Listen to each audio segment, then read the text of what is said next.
Black girl saw the symptoms everyone ignored and ended up saving the billionaire's daughter. Hello everyone. Before we begin today's story, I have a small favor to ask. Please hit subscribe and turn on the notification bell so you never miss our channel's new videos. It's quick, free, and the best way to support us in bringing you more dramatic stories. Your support means the world to us. Where are you watching from? Drop your city or country in the comments below. Thank you very much. It was a cold evening in late fall when Maya, a young black girl with tangled braids and shoes too worn to be of any use in the chill, stood at the entrance of the grand Oakfield mansion. She was only 10, but her eyes already held the wisdom of someone who had witnessed far too much pain. She clutched a crumpled piece of paper in her hand, one she had found earlier in the day, stuffed between the pages of an old book she had rescued from a garbage can. The mansion loomed in front of her, its towering gates and immaculate lawn a stark contrast to the rough neighborhood she called home. Maya wasn't here for the luxuries. She was here because she had something to tell the man inside. A billionaire, one who had everything but seemed to ignore what mattered most. She had noticed something earlier that day. The billionaire's daughter, Caroline, was standing by the window, pale and shaking, as if the cold didn't bother her, but something deeper was wrong. Maya had seen those signs before, the same signs she had ignored as a child when no one helped her. The signs of someone in serious distress. She took a deep breath and approached the mansion, the sound of her footsteps crunching on the gravel path the only noise that dared to break the silence of the evening. She knew this was a long shot. She was just a poor girl from the other side of the city, and people like her didn't just walk into places like Oakfield Mansion. But she wasn't afraid. She had something that needed to be said. As Maya approached the door, she hesitated for just a moment before knocking, her knuckles rapping softly against the polished wood. The door swung open almost immediately, revealing a man in a well-tailored suit, his expression cold and distant. "What do you want?" he asked, his voice laced with a mix of curiosity and impatience. Maya stood tall, despite her small frame, and looked him directly in the eyes. "I need to talk to Caroline," she said, her voice steady. "She's not well." The man, whose face hardened at the mention of his daughter's name, scoffed, clearly dismissing the words of the girl standing before him. "What are you talking about?" "Caroline is perfectly fine," he said, his tone laced with disbelief. But Maya didn't back down. "I saw it. She's got the symptoms. She's too pale, she's shivering, and she's not eating. I've seen it before, and it's not just a cold," Maya said, her voice low but certain.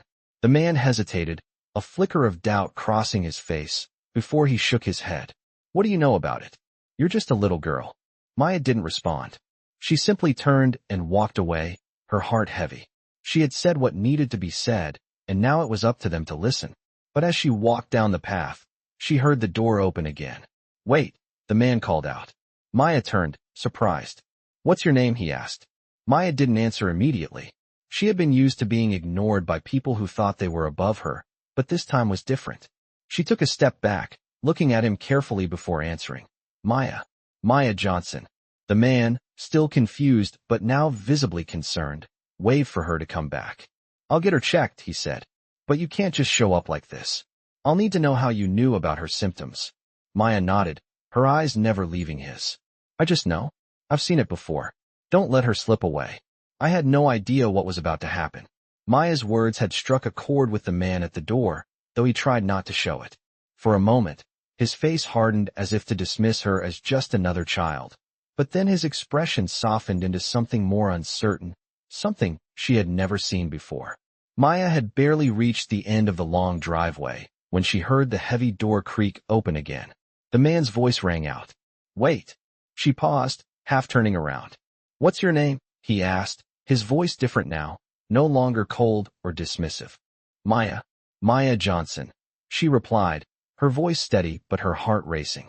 He seemed to hesitate, studying her with a newfound curiosity. Then, without another word, he motioned for her to come back. "I'll have her checked, but you can't just show up like this. I need to know how you knew about her symptoms." Maya watched him, her mind swirling with thoughts. She had already said more than enough, and she had no idea what else to tell him. But this man, this billionaire, was the father of Caroline, a girl she had seen every day at school. Caroline, the one who always looked like she was in another world, distant and disconnected. Caroline, whose eyes now haunted Maya. I just know, Maya said simply, her voice unwavering. I've seen it before. Don't let her slip away. The man stared at her, a deep furrow on his brow. It was clear now that he wasn't sure whether to believe her or not. But something about the urgency in her voice seemed to break through the wall he had built up around himself. Slowly he nodded. All right, he said, more to himself than to Maya. I'll get her checked out. But don't go anywhere. Maya didn't say anything more. She knew she had done all she could. She had spoken the truth, even if no one wanted to hear it. As she turned to leave, her heart skipped a beat when the man spoke again. What do you mean by you've seen it before? Maya paused. It wasn't an easy thing to explain, but it was important. It's a feeling I get when I see someone not being taken care of, not being listened to. I've been in that place before. I know what it's like to be ignored when you need help the most. The man's face softened, though he quickly masked it with a look of uncertainty. All right, Maya, he said, his voice quieter now. I'll look into it. Maya nodded, offering him a small, tight smile, before walking away. She didn't expect anything to change, but at least she had tried. At least someone was finally paying attention. She had made sure of that. As she made her way down the driveway and toward the street, Maya felt a strange sense of peace. She didn't know if Caroline would be okay, but she knew she had done what was right. She had spoken out when no one else would, and that was enough. But as she rounded the corner, she was caught off guard by the sound of an approaching car. She turned to see the man in the suit driving toward her in his sleek, black vehicle. He rolled down the window, and for a moment, Maya thought he might be angry. But when he spoke, his tone was different. I'm taking you home, he said simply. Maya raised an eyebrow. Home? She asked, a little surprised. Yes. It's not safe for you to be out here alone, especially at night. Get in. Maya hesitated for a moment. She had never been in a car like this before, and it was hard to trust someone who had so much power and money. But she remembered Caroline's pale face, the one that had been ignored for too long. She remembered what she had done. She had helped when no one else would. And now, this man, this father, was offering her a ride. Maybe things were changing. Maybe this was the start of something new. So, without a second thought, Maya climbed into the car. The soft leather seats were warm, and the car was quiet except for the sound of the engine. As they drove, the man didn't say anything at first. It was as if he was processing everything Maya had said. Finally, he spoke. You know, I don't usually believe in things like signs. But what you said earlier, he trailed off. Maya didn't know what to say. He had been so skeptical at first, and now he seemed to be questioning everything. What are you going to do about Caroline? Maya asked, her voice soft but steady. I'm having her checked out, but I don't know if it's too late. I can't believe I missed all the signs. I should have known. Maya didn't respond. She could feel the weight of his words, the guilt that was starting to build up inside him. It's not too late, she said quietly. She just needs someone to see her. That's all. The man glanced at her, a faint trace of a smile on his lips. You're right. I can't believe I didn't see it sooner. Thank you, Maya. Maya smiled back, though it was a bittersweet smile. She didn't need gratitude. She just needed to know that Caroline would be all right. When the car pulled up to her apartment building, the man stopped the car. He looked at Maya, his eyes softer than before. I'm sorry for doubting you, he said. You've got a good heart. Maya nodded. It's just what you do when you care about people. He smiled, but it didn't quite reach his eyes. I'll make sure Caroline gets the help she needs. Thank you. With that, Maya stepped out of the car and watched as it pulled away. She had done what she could. Now it was up to them. She hoped it wouldn't be too late. I had no idea how much the events of that night would change everything. Maya had left the Oakfield mansion, her thoughts still spinning around Caroline's pale face and the words the man had said to her. She couldn't shake the feeling that something wasn't right, that Caroline's condition wasn't just a cold or a simple illness. She had been ignored for too long, and Maya had seen that before. She had seen what happened when people didn't listen. But as she walked up the steps to her apartment, the cold night air biting at her cheeks, she was left with more questions than answers. The car had driven away, and she had done her part. All she could do now was wait. The next morning, Maya woke to the sound of her grandmother's voice calling from the kitchen. The smell of oatmeal filled the apartment, and the warmth from the stove made the small space feel almost comfortable. Maya's grandmother, Ms. Evelyn, was a woman of strength, but her body was showing signs of wear. Her hands shook when she stirred the pot, and her face was drawn with worry lines. Maya didn't mention the billionaire or the events of the night before. Her grandmother had enough to worry about. Still, Maya couldn't help but replay the events in her mind. Why had she been the one to see the signs? Why hadn't anyone else noticed? Maybe it was because they had all been too caught up in their own lives to see the truth. Maybe it was because Caroline's pain didn't matter to them. The thought sat heavy on Maya's heart. As the day went on, Maya found herself thinking about Caroline again. She couldn't shake the feeling that something was terribly wrong. And then, later that afternoon, her phone rang. It was an unknown number, and her heart skipped a beat. She hesitated for a moment before answering. "Hello?" she asked, her voice uncertain. "Maya, it's Mr. Caldwell." The man's voice crackled through the line. She recognized it immediately. The billionaire. Her heart raced as he continued. "I need you to come to the hospital. It's about Caroline." Maya's stomach dropped. She felt the weight of his words, even though he hadn't said much. She didn't need to hear more to know that something was wrong. "I'll be there," she said quickly. Her mind was already racing, but she didn't allow herself to stop and think. She had to go. She had to make sure that Caroline was okay. When she arrived at the hospital, she was immediately led to a small waiting area by one of the nurses. The sterile white walls and the scent of antiseptic made her stomach twist, but she pushed the feeling aside. The door opened, and Mr. Caldwell stepped into the room. He looked different now, not like the confident billionaire she had met the night before. He looked tired, worried, and he didn't seem to notice her at first. Maya watched him closely as he took a seat. "She's not doing well," he said quietly, his voice filled with a strange mix of guilt and helplessness. "I didn't believe you. I didn't believe anyone, really. But now it's too late." Maya's heart sank. She wanted to say something, to reassure him, but she didn't know how. How could she say anything when she wasn't even sure if Caroline would be okay? "She's been in pain for weeks," Mr. Caldwell continued, his hands shaking as he ran them through his hair. "But I didn't see it. I didn't see any of the signs. I thought she was just being difficult. I thought it was nothing. But now she's in the ICU, and I don't know what to do." Maya didn't know what to say either. She had been right, but that didn't bring her any comfort. She hadn't wanted to be right. She had wanted to be wrong, to see that Caroline was just tired or stressed or anything other than what it seemed. But now, here they were, and the reality was too heavy to ignore. "You did the right thing," Maya said, her voice soft but firm. "You listened. That's all anyone needed to do. And maybe, just maybe, it's not too late." Mr. Caldwell looked at her, his eyes filled with a strange mix of gratitude and sadness. "You're a lot braver than I am, Maya," he said quietly. "I didn't know what to do, but you did. You saw what I couldn't." Maya didn't respond. She didn't need to. She had done what was right. She had spoken out when no one else would, and now Caroline had a chance. That was all that mattered. Just as Maya was about to speak again, a doctor walked into the room. He was dressed in a white coat, his face serious as he looked at the two of them. "Mr. Caldwell," the doctor said, his tone somber, "we've stabilized her for now, but we need to run more tests. It's not certain how long she's been suffering, and we need to know more about what's been happening." Mr. Caldwell nodded, his face a mixture of relief and worry. He stood up and walked toward the doctor.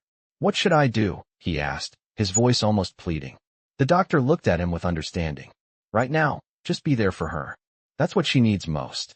Maya watched as the two men talked quietly, but she couldn't help but wonder if they had done enough, if they had caught it in time, or if it was already too late. The uncertainty hung in the air like a thick fog, but in that moment, all Maya could do was wait and hope. I was beginning to wonder if things would ever return to normal when Mr. Caldwell looked at Maya with a glint of determination in his eyes. It had been 2 days since Caroline had been admitted to the hospital, and although the doctors had managed to stabilize her, they still hadn't figured out what had caused her condition to worsen so suddenly. Maya hadn't expected to hear from Mr. Caldwell again so soon, but when he called her the following afternoon, it wasn't to ask questions, it was to ask for help. "Maya, I need you to come to the house," he said, his voice unexpectedly calm. "There's something we need to discuss." Maya felt a knot tighten in her stomach. She hadn't expected this. She thought she had done what she could, spoken the truth, gotten Caroline the help she needed. But now it seemed like the man who had once ignored the signs was finally looking for answers. "I'll be there," she replied. The walk up to Oakfield Mansion felt different this time. There was no longer a sense of urgency to save someone who hadn't been listened to. Instead, it was a quiet, uncomfortable anticipation. What did Mr. Caldwell need from her now? When Maya arrived, the door was opened by one of the staff members, who led her through the grand hallway and into a sitting room where Mr. Caldwell sat alone. His usual polished demeanor was gone. The suit, the confidence, the coldness, everything seemed to have faded. What remained was a man who looked lost and frustrated, someone who had come to realize just how far removed from his own family he had been. "Maya, thank you for coming," he said, motioning for her to sit down. "I'm not sure where to start, but I know I can't do this alone. I need your help." Maya sat down cautiously, unsure of what this conversation would hold. "I've spent the last 2 days thinking about everything you said. About how I ignored Caroline, how I ignored the signs. I thought it was just her being a rebellious teenager, but she was suffering, and I couldn't see it. I couldn't understand it." And now, his voice cracked, and for a moment, Maya saw the vulnerability behind the man she had once thought of as untouchable. "And now, I need to make it right." Maya watched him for a long moment. She wasn't sure if he was asking her to fix everything for him, or if he was simply looking for someone to listen. She had been in that place before, the place where you feel too lost to move forward, but she had learned that the first step was always acknowledging your mistakes. "You're not alone," she said softly. "But you can't just fix it by showing up now. You need to make sure you're there for Caroline, not just when it's easy, but always." He nodded, his eyes filled with guilt, and then a quiet understanding. "I know, and I will." He paused for a moment, then added, "But I think she needs something more. I don't know how to give it to her. I can't be the father she needs, not after everything I've done."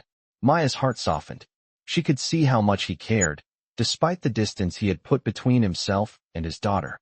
"She doesn't need a perfect father," Maya said, her voice calm. "She just needs someone who sees her. Someone who listens, really listens, when she speaks." Mr. Caldwell's eyes flickered with something close to realization. "You're right," he whispered. "I've spent so much time trying to fix everything that I didn't stop to see what was right in front of me." Maya nodded. "It's not too late to start." The conversation shifted after that. Maya wasn't sure if she was helping him, but she could tell that Mr. Caldwell was beginning to understand the weight of his actions. He had failed Caroline, yes, but he was trying to fix it, trying to find a way back into her life. And Maya? She just wanted to make sure that Caroline had a chance. A real chance. After a long silence, Mr. Caldwell finally spoke again. "There's one more thing. Caroline's mother," he trailed off, his face darkening. Maya was familiar with the name. Caroline's mother had passed away when Caroline was just a child, leaving her in Mr. Caldwell's care. But the way he said it now, with a somber expression, made Maya wonder if there was something more he wasn't telling her. "What about her?" Maya asked. Mr. Caldwell looked at her, his eyes filled with regret. "I haven't told Caroline about her mother's side of the family. She has relatives who've been trying to contact her for years. I never thought it was important. But now, I'm not so sure. I think she deserves to know." Maya felt a shift in the room. It was as if Mr. Caldwell had just cracked open a door that had been shut for years. "You can't hide the truth from her anymore," Maya said quietly. "She has a right to know who she is, where she comes from. And maybe, just maybe, that's the key to helping her heal." Mr. Caldwell nodded slowly, as if the weight of her words was beginning to settle. "You're right," he said. "I need to do this for her. Not just for me, but for her." He took a deep breath. "I'm going to contact them. The family. I'll make sure she knows everything." As Maya left Oakfield Mansion that day, she didn't know what the future held for Caroline or for Mr. Caldwell. But for the first time, she felt a sense of hope. Maybe, just maybe, things could change. Maybe, just maybe, Caroline could finally get the love and support she had always deserved. "I didn't expect the change to come so quickly." Maya had been back at her small apartment for only a few hours after leaving Oakfield Mansion when her phone rang. She wasn't surprised when she saw Mr. Caldwell's name on the screen. He had been calling more frequently since their conversation, but this time, his voice was different. "Maya, I need you to come to the house again," he said, the urgency in his voice impossible to ignore. "Something's happened. Caroline, she's awake." Maya felt a rush of relief and anxiety at the same time. Caroline had been in a coma for 3 days, and no one knew if she would wake up. The doctors had said it was touch and go. But now, hearing that she was awake, Maya knew that whatever had happened, whatever the doctors were still trying to figure out, was only the beginning. "I'll be there," she said, her voice steady. She had to go. She had to make sure Caroline was okay. She had to be there for her. The drive back to Oakfield Mansion felt different this time. No longer was she walking into the unknown. She was entering a home filled with hope, where a family was now, finally, willing to face the truth. When Maya arrived, Mr. Caldwell was waiting for her in the hallway, his expression a mix of exhaustion and hope. "She's in the guest room," he said, leading her down a long, dimly lit hallway. "She's been asking for you, Maya. She's confused, but she's talking." Maya nodded, her heart beating faster as they approached the room. The door was opened slightly, and as they walked in, Maya saw Caroline sitting up in the bed, her hair tangled and her eyes wide with uncertainty. For a moment, there was silence. Caroline looked at Maya, then at her father, and back again. She seemed to be searching for something, some understanding in her foggy mind. "Maya," she whispered, her voice hoarse. "What happened?" Maya walked over to the bed, sitting beside Caroline, her hand reaching out to gently touch hers. "You've been sick," Caroline, Maya said softly. "You've been in the hospital, but you're okay now." Caroline's brow furrowed in confusion, and she looked at her father for confirmation. Mr. Caldwell was standing near the window, his eyes focused on the floor. He hadn't said anything since they entered the room, and Maya could feel the tension between them. "Dad," Caroline asked, her voice trembling. "What's going on? Where's Mom?" Mr. Caldwell let out a shaky breath, then walked toward Caroline. He stood at the foot of the bed, his voice low. "Caroline, your mom. She passed away when you were a little girl.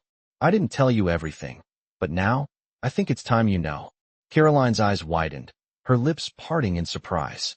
She glanced at Maya, who gave her a reassuring nod. "It's true, Caroline," Maya said gently. "But you have a family now. People who care about you, who are here for you." Mr. Caldwell finally sat down beside his daughter, his eyes filled with a mix of sorrow and regret. "I know I wasn't the father you needed me to be," he said quietly. "I should have told you everything. I should have been there for you when you needed me."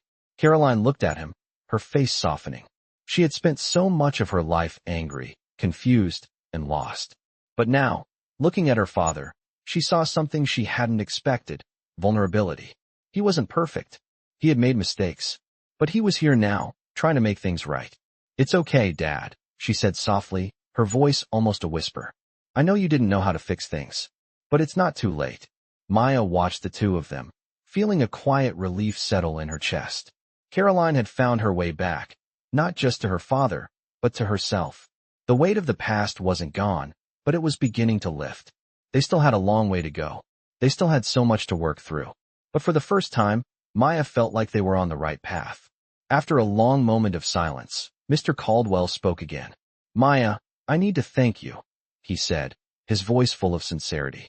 "I don't think I would have seen what was wrong if it hadn't been for you. I ignored the signs. I thought everything was fine, and it wasn't. But you opened my eyes. You made me see my daughter for who she really is." Maya smiled, but it was a bittersweet smile. She had never done what she did for thanks. She had done it because it was the right thing to do. Because Caroline needed help, and she had to give it, no matter the consequences. "I didn't do it for you, Mr. Caldwell," Maya said quietly. "I did it for Caroline. She deserves better than what she's had." Caroline's eyes filled with emotion, and she reached out to grab Maya's hand. "Thank you," she whispered, her voice thick with emotion. Maya squeezed her hand in return, a quiet promise passing between them. This was just the beginning. The road ahead would be long, filled with challenges, misunderstandings, and obstacles. But for the first time, Maya felt a sense of hope. They could make it. Together. The door to the guest room opened, and one of the nurses entered, holding a tray of food. Caroline's face lit up, and Maya could see the shift that had happened in her. She was starting to heal. She was starting to believe in the possibility of a better life. Maya stayed with Caroline for the rest of the evening, talking quietly and helping her eat.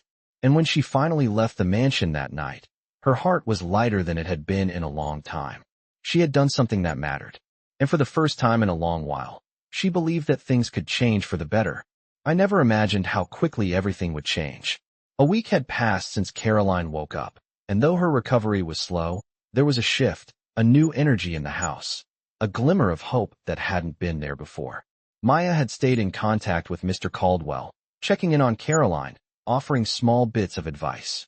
It wasn't much, but it was something. And it was clear from his messages and occasional phone calls that he was trying, really trying, to make up for the years of distance between him and his daughter. Still, the tension between them was palpable. Caroline was still processing everything.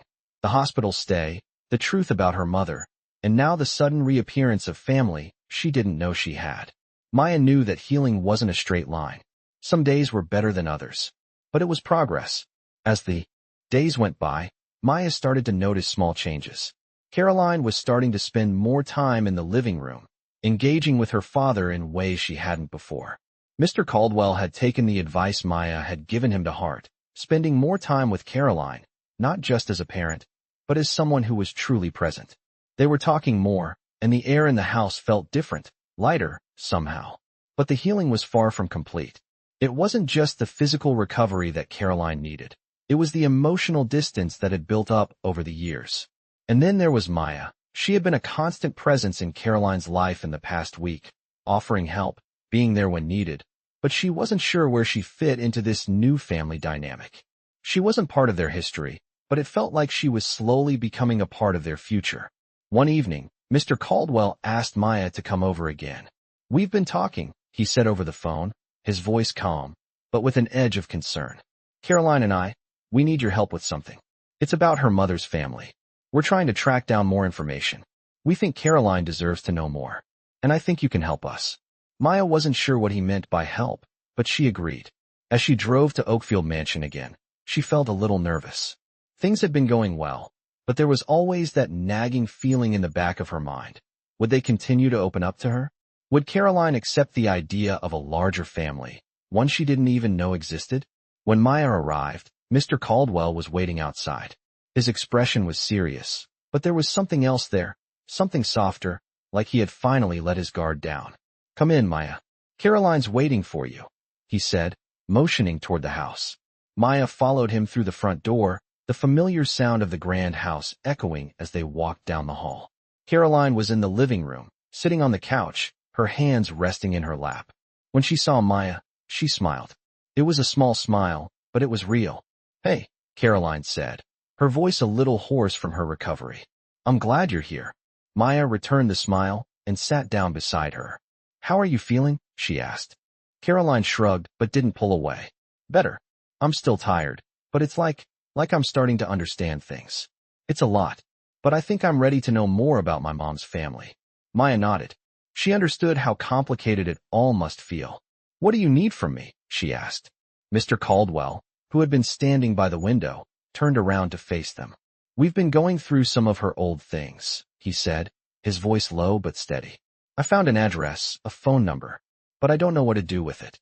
Caroline deserves to know the truth, but—" He trailed off, unsure of how to finish the sentence. Maya could feel the weight of his hesitation. "But you don't know how to make it right," Maya said, finishing his thought. Mr. Caldwell nodded, his face softening. "Exactly. I don't want to open old wounds, but I don't want her to live with unanswered questions either. She deserves the chance to know her family, to have that part of her life. I just need to know how to help her get there." Maya looked at Caroline, who was staring at the floor, her face unreadable. "You can start by telling her the truth," Maya said gently. "And then, if she's ready, she can take the next step." Caroline lifted her head slowly, her eyes meeting Maya's. "I want to know," she said quietly. "I know it won't be easy, but I need to understand where I come from. I need to know who I am." Maya nodded, feeling a wave of emotion rush over her. She had seen the pain in Caroline's eyes, the uncertainty, the yearning. But now, she was ready to take that step forward. It wasn't just about discovering the truth about her family. It was about discovering who she was, who she could be. "We'll do this together," Maya said softly, her voice full of reassurance. "One step at a time." Mr. Caldwell looked at his daughter, his eyes filled with pride. "I'll contact them," he said, his voice steady. "I'll make sure you have everything you need, Caroline. I won't let anything stand in your way." Caroline looked at her father, her face softening, a sense of relief washing over her. "Thank you," she whispered. Maya smiled, feeling a quiet peace settle over her. It wasn't just about family. It was about trust. And for the first time, She believed that Caroline was finally on the path to healing. As she left the mansion later that evening, she couldn't help but feel hopeful. This family, this journey, was still far from over. But for the first time in a long while, it felt like they were heading in the right direction. I had no idea how much things would change in the next few weeks. Caroline's journey was just beginning, and with each passing day, it felt like the weight of everything she had been through was lifting, just a little. But as Mr. Caldwell continued to search for her mother's family, there was an underlying fear that kept Caroline's mind racing. What if they didn't want to know her? What if this whole search was a mistake? It was a quiet Saturday afternoon when Mr. Caldwell finally called Maya with news. "I found them," he said, his voice hesitant. "I found her family." Maya's heart skipped a beat. She had known this day would come, but hearing it spoken out loud felt like everything was suddenly real. She had been with Mr. Caldwell and Caroline every step of the way, but this was different. This was a pivotal moment. "They've been looking for her," Mr. Caldwell continued, "and they want to meet her. They want to come here, but Caroline needs to decide if she's ready."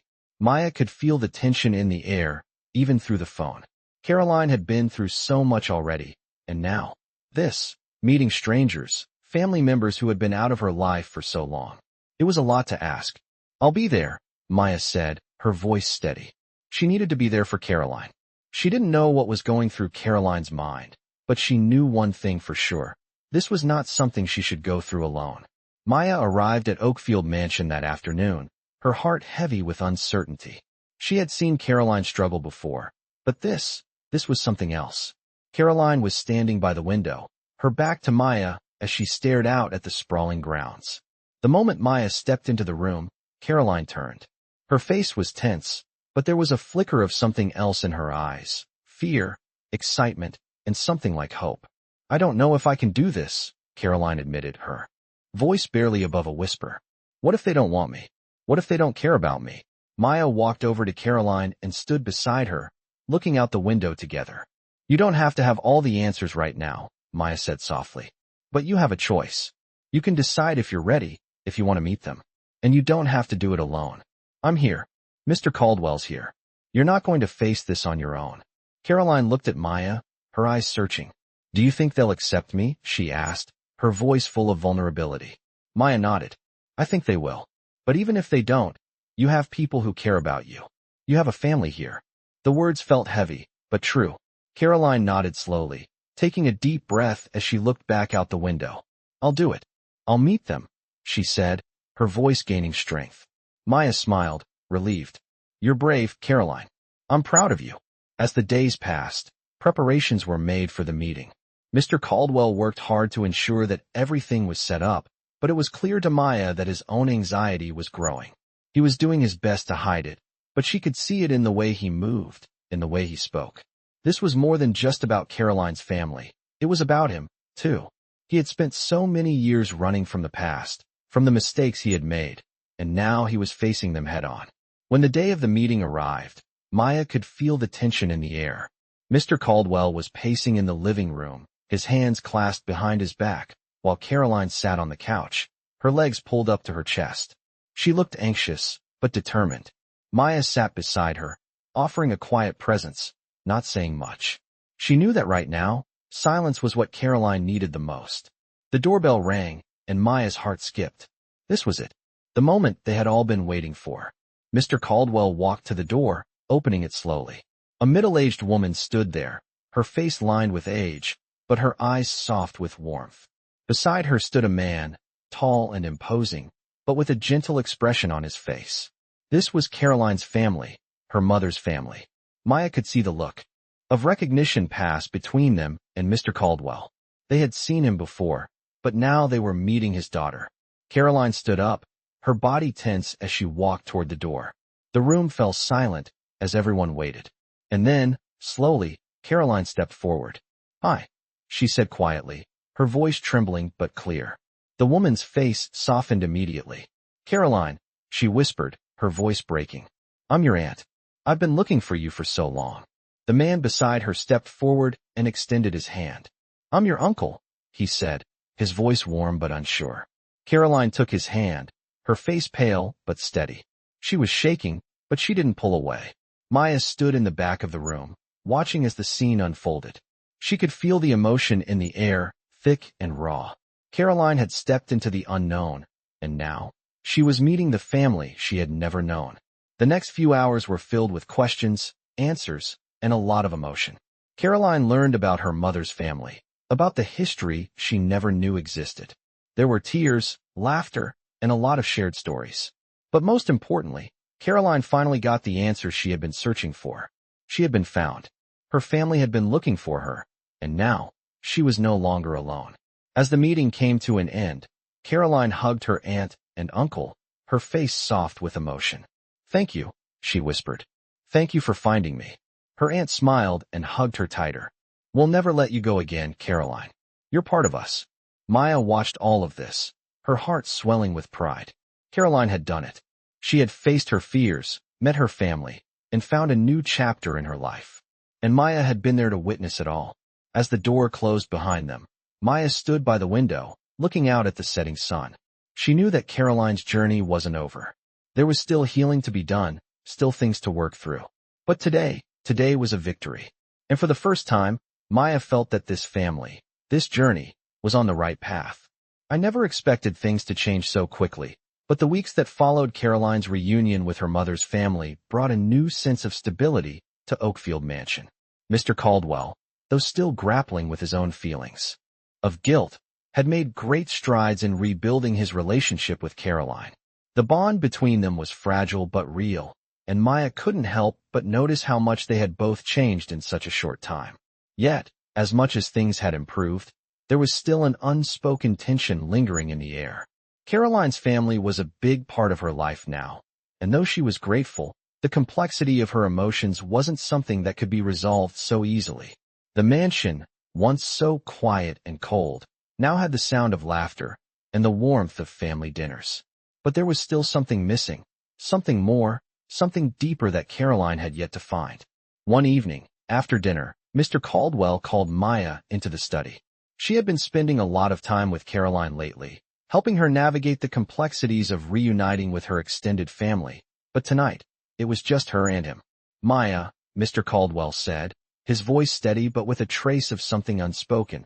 "I think Caroline's ready for the next step. I want to give her something that's been in the family for years. I'm not sure if she'll accept it, but I think it's time." Maya looked at him, trying to read his expression. He had always been guarded, but tonight, he seemed more open, almost vulnerable. "What is it?" Maya asked, feeling a mix of curiosity and concern.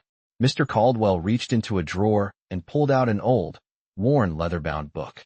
He placed it on the desk between them, the weight of it heavy in the air. Maya stared at it for a moment before speaking. "What's that?" she asked softly. He looked at the book, his eyes distant. "This is my family's history, the Caldwell legacy.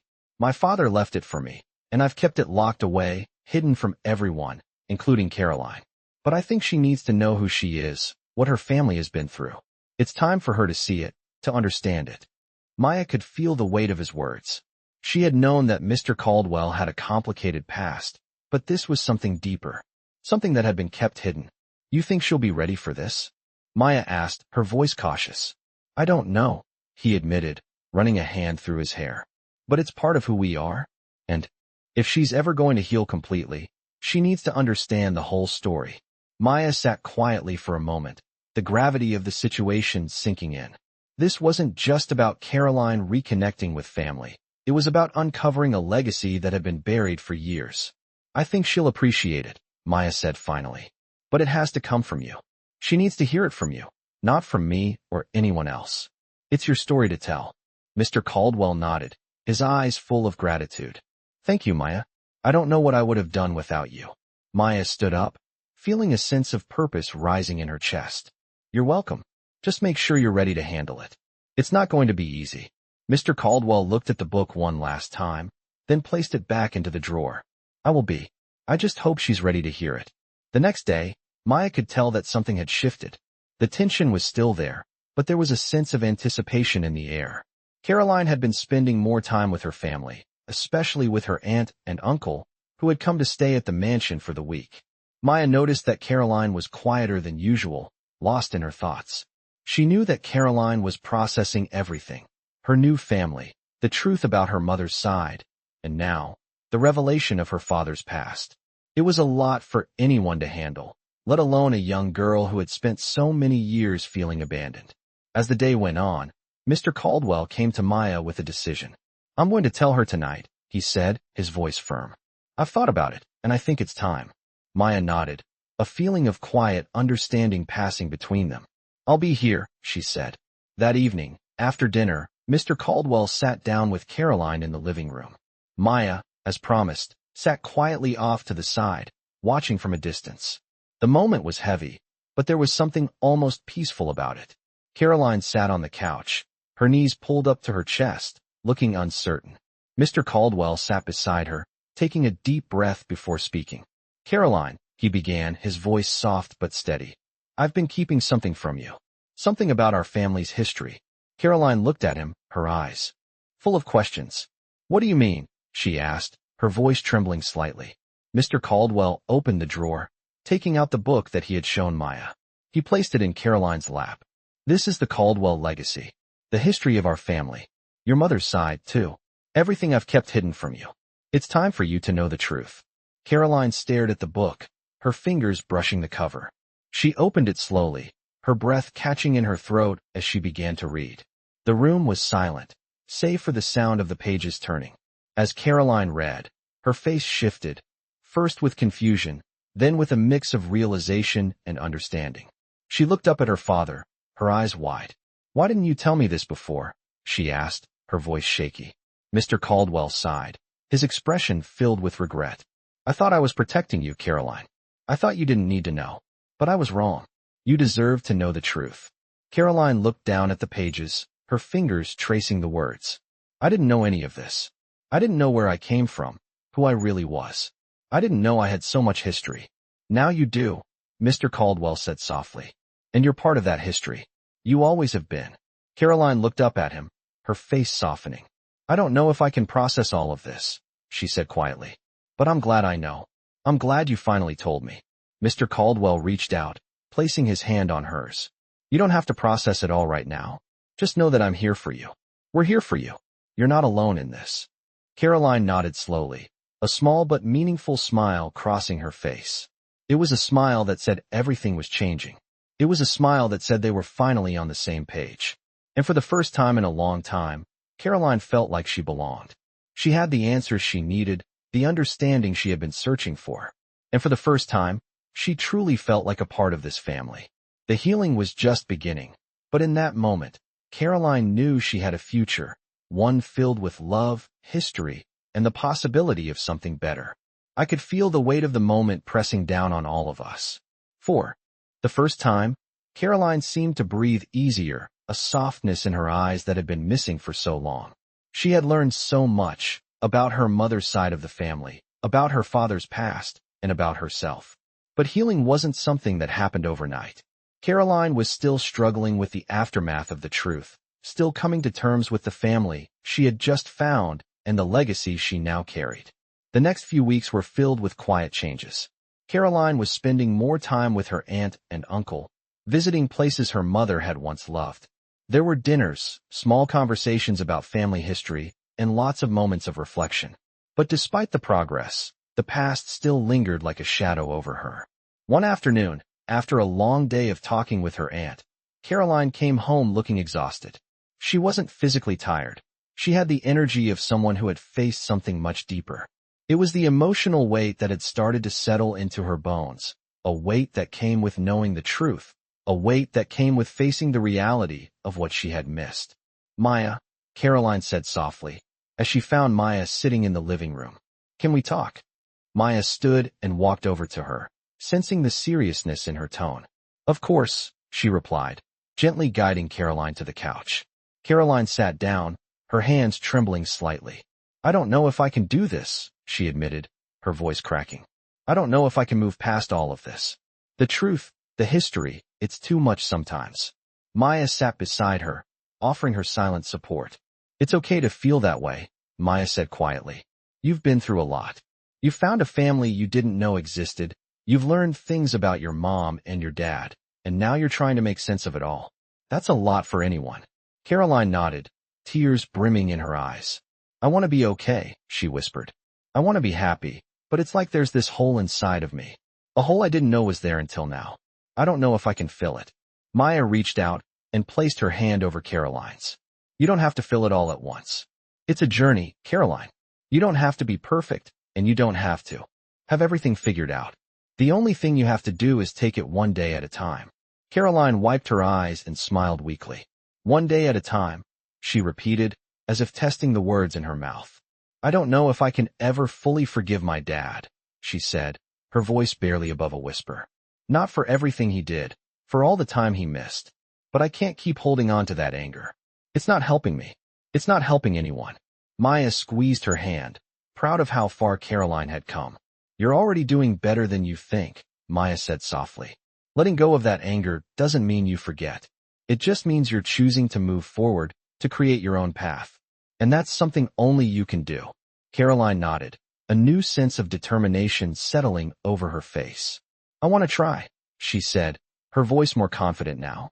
I want to move forward. Later that evening, Mr. Caldwell came home from work, looking more tired than usual. But there was something else in his expression, something like hope. He saw Caroline sitting on the couch with Maya, and for a moment, he hesitated, unsure of how to approach the moment. Caroline, he said, his voice soft. He stopped, searching for the right words. Caroline looked up at him, her eyes still filled with some uncertainty, but also with a new sense of resolve. Dad, she said, her voice steady. We need to talk. Mr. Caldwell walked over and sat beside her, his expression guarded. I know I haven't been the father you needed, he began, his voice heavy with regret. And I know I can't change the past, but I want to try. I want to be there for you, Caroline. I want to be the father you deserve. Caroline took a deep breath, her eyes never leaving his. I'm trying, Dad, she said softly. I'm trying to forgive you, to let go of everything. But it's hard. Mr. Caldwell nodded, his heart heavy. I understand, he whispered. I've failed you, and I've failed myself. But I'm here now, and I will be here for you, no matter what. The room was silent for a moment, and for the first time in years, Caroline felt like she could breathe a little easier. She didn't have to carry the weight of resentment anymore. She could finally begin to heal, to build something new with her father, something she had always wanted but never thought possible. I don't know what the future holds, Caroline said, her voice stronger now, but I'm willing to try. I'm willing to build a future with you. Mr. Caldwell smiled, his eyes filled with emotion. Thank you, Caroline.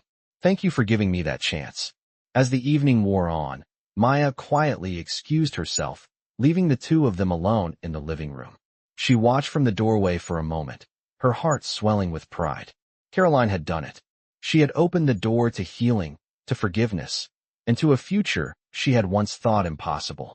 As Maya stepped out of the house and into the cool night air, she couldn't help but feel that the journey was just beginning. For Caroline, for Mr. Caldwell, and for herself. There was still so much left to work through, but for the first time in a long time, the future seemed filled with possibility. And that was enough. I had been watching the transformation for weeks now, but nothing could have prepared me for what happened next. Caroline had been growing stronger each day, her relationship with her father, Mr. Caldwell, slowly healing. The gap that had once felt insurmountable between them was closing, but they were still learning how to communicate, how to rebuild trust. Still, there was a sense of hope that hadn't been there before. The day after their heart-to-heart conversation, Caroline and Mr. Caldwell took a walk through the mansion's vast garden. It was a sunny afternoon, and the flowers were in full bloom, a symbol of the new beginnings they were trying to cultivate. Caroline smiled for the first time in a long while, taking in the beauty around her. I don't think I ever noticed how peaceful it is here, she said, her voice light, almost childlike. Everything feels different now. I can breathe.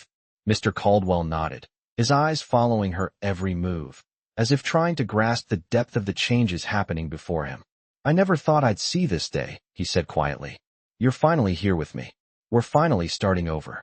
Caroline turned to look at him, her eyes bright with unshed tears. You know, she began. For the longest time, I didn't think I would ever be okay. But now, it feels like things might actually get better. They stopped by a bench in the middle of the garden, where Mr. Caldwell sat first, followed by Caroline. For a long moment, neither of them said anything. It wasn't uncomfortable silence. It was the kind of silence that comes with understanding, with shared growth. "Dad," Caroline said softly, breaking the silence. "I don't need you to be perfect. I just need you to be here. To be present." Her words were a balm to Mr. Caldwell's soul. He had been trying so hard to make things right, but he had forgotten that being there for Caroline was all that really mattered. "I can do that," he said, his voice filled with emotion. "I can be here for you. I'll always be here." Caroline smiled, a smile that reached her eyes, and for the first time in years, Mr. Caldwell felt like he was finally getting it right. As they sat there, the sounds of the garden around them, the birds chirping, the soft breeze rustling the leaves, felt like the world had finally settled into the right rhythm. But there was still a lingering thought in Caroline's mind, one she had been carrying for days. "Dad, I've been thinking about something," she said, her voice a little more hesitant now. "I know we're starting over, and that's great, but I still have so many questions. About Mom. About why she left. Why I never got to know her family. Why she didn't tell me about all of this." Mr. Caldwell's face grew serious. He had known this moment would come. He had seen the uncertainty in Caroline's eyes, heard the questions in her voice. "I've thought about that, too," he said, his voice soft. "Your mother, she didn't have an easy life.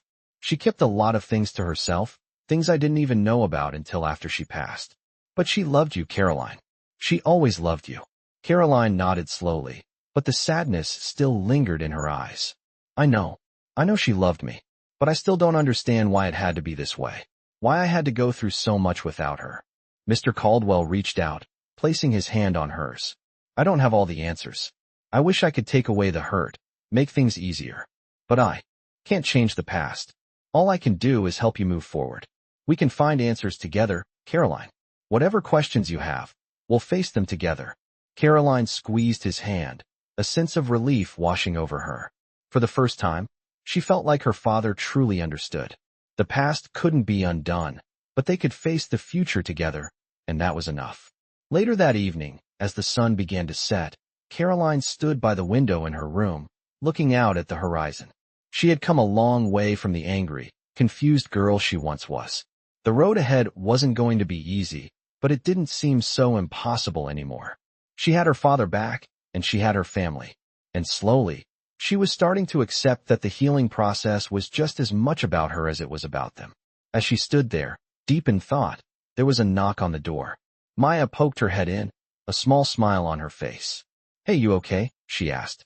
Caroline turned, surprised but grateful for the familiar face. "Yeah," she replied, her voice soft. "I think I'm going to be okay." Maya walked into the room, sitting down beside Caroline. "I'm glad," Maya said, her voice sincere. "You've come a long way." Caroline smiled, a real, genuine smile this time. "Thanks, Maya. I couldn't have done it without you. You've been there for me when no one else was." Maya reached out and took Caroline's hand. "You don't have to thank me," she said. "You did it all on your own. I was just here to help you see it." Caroline's smile widened, her eyes sparkling with something new. "Hope. You've always believed in me," she said, "even when I didn't believe in myself." Maya nodded. "That's what friends are for. And family, too." As the evening went on, the two of them sat in Caroline's room, talking about everything and nothing. The questions about her mother, the future, and everything in between. It wasn't easy, and it wasn't always comfortable. But for the first time, Caroline didn't feel like she was carrying the weight of the world alone. She had people who cared, people who believed in her. And for the first time in years, she finally believed in herself. I could feel the heaviness in the air that evening. Caroline had come so far in her journey, but the weight of the past was still something she couldn't fully shake off. We had all seen her grow, but there were still remnants of hurt and confusion lingering beneath the surface. I was starting to realize that healing wasn't just about forgiving others. It was about forgiving yourself, too. That night, after dinner, Mr. Caldwell called us into the living room. I could tell something was different. He was more relaxed, less guarded than usual, as if he had finally come to terms with everything. His expression was a little softer, and he had a slight smile on his face. Caroline sat down beside me, her hand instinctively finding mine. Her dad had asked us to gather around so that they could talk. It felt like a family moment, and I couldn't help but feel grateful for being a part of it. "I think it's time we take the next step," Mr. Caldwell said, his voice calm, yet full of purpose.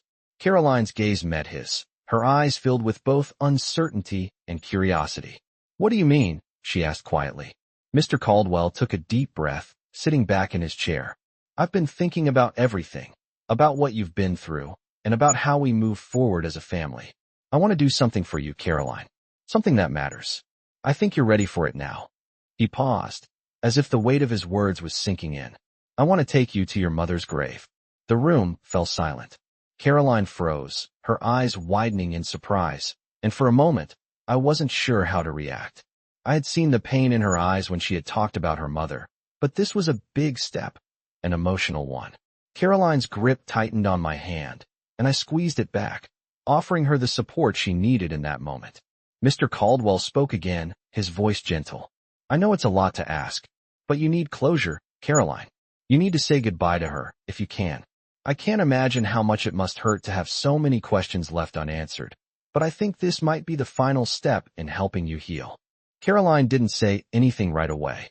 She just sat there, her eyes distant, as if weighing the possibility of what her father had just suggested. I could see the inner struggle on her face, the conflict between wanting to move forward and the fear of facing the past. "I don't know if I can do that," Caroline whispered, her voice trembling. I understood the hesitation. It wasn't just about visiting her mother's grave.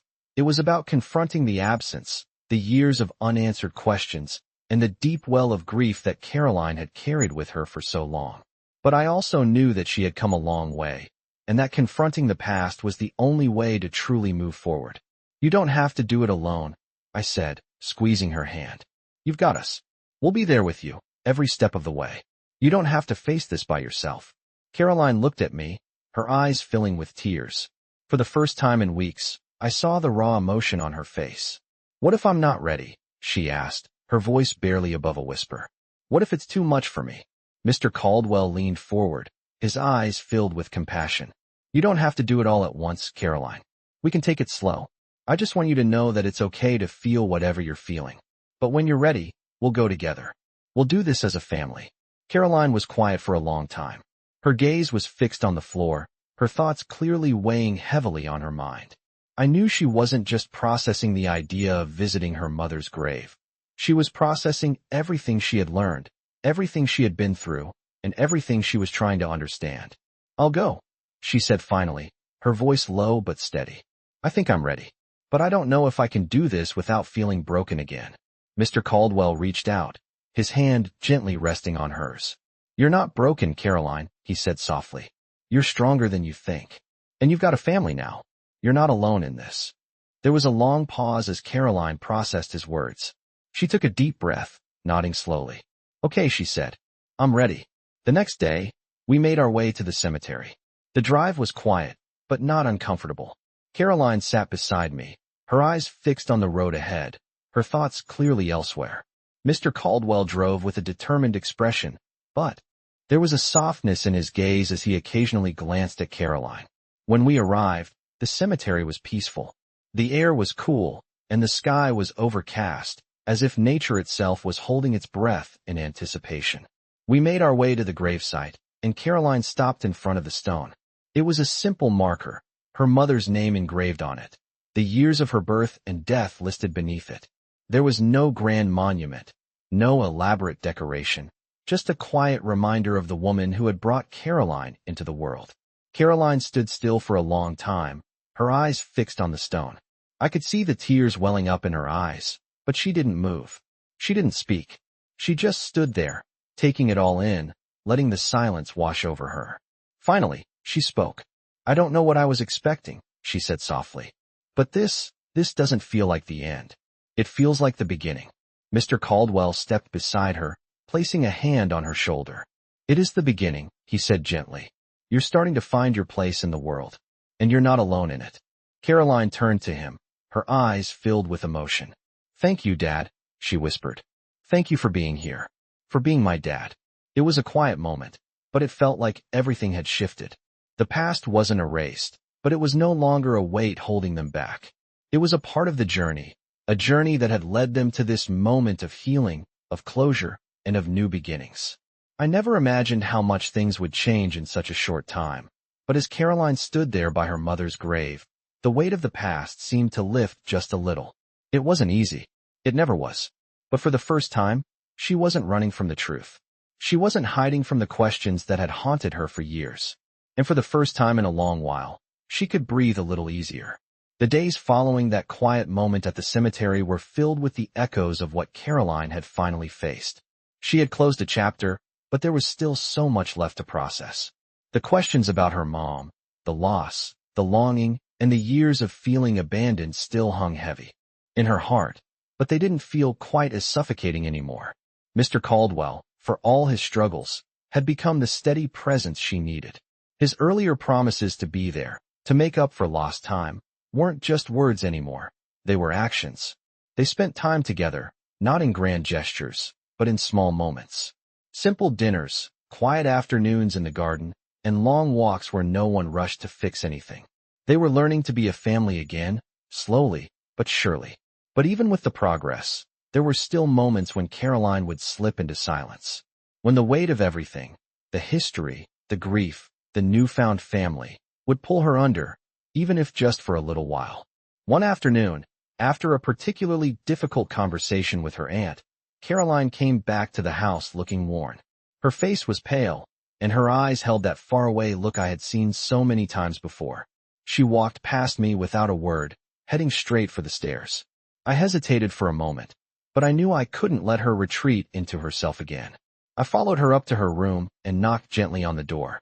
"Caroline," I called softly, my voice careful, like I didn't want to disturb the fragile moment she was in.